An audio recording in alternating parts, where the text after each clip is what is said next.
I'll just start now. Alright. Enough! Isn't that why we're all here today? Yes! Students, teachers, and citizens of Maryland are taking bullets that shouldn't even be fired in the first place.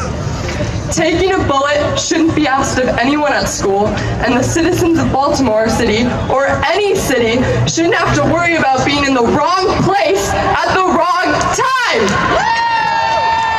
We go to school to better our futures, not to end them! Thank you! When I look on the news, almost every 3 days, there is a new shooting with new victims and more deaths. I can't and I won't idly watch as fellow students, teachers, parents, kids, grandparents, innocent people are gunned down.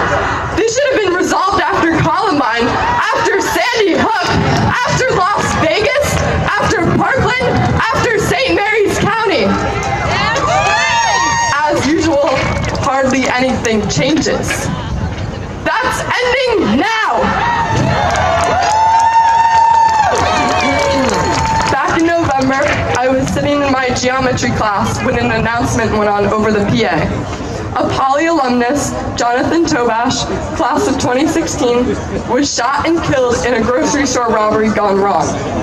Why? Because he was in the wrong place at the wrong time, right here in Baltimore City. We had 30 seconds of silence.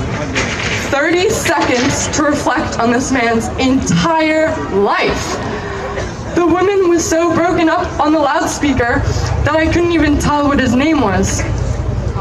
After the announcement, my friends and I talked about what happened, and we said, gosh, an innocent was murdered yesterday, and nothing gets done! Nothing ever gets done.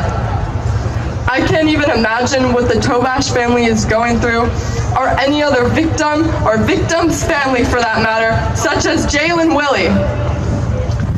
These are just 2 examples. I read a Washington Post article that stated that more than 187,000 students have been exposed to gun violence in schools since Columbine.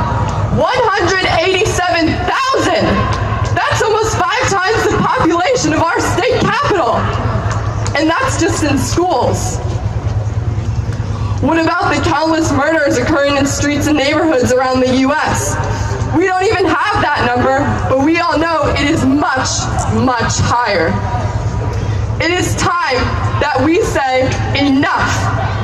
Now fast forward to this past Tuesday.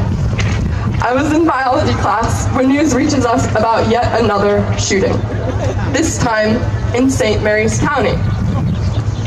I say enough. Tell me how a 17-year-old kid got access to his father's gun, how the Parkland shooter, a 19-year-old kid, purchased a gun and was encouraged by his boosters to make his gun more deadly. They can buy instruments of death, but can't even buy a beer. This May, I'll be attending driver's ed. Let's talk about what I have to go to get a driver's license.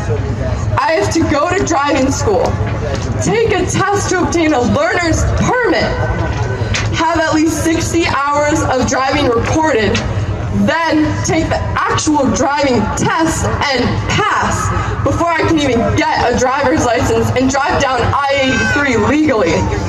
This is so I won't be a threat to other drivers.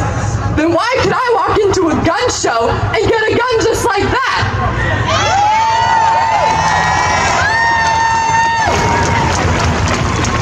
Some people who live in Baltimore City feel safer at school than in their own neighborhood.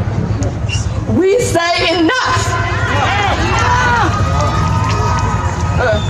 We can't even keep our schools safe because of the poor job of the Trump administration. We say enough!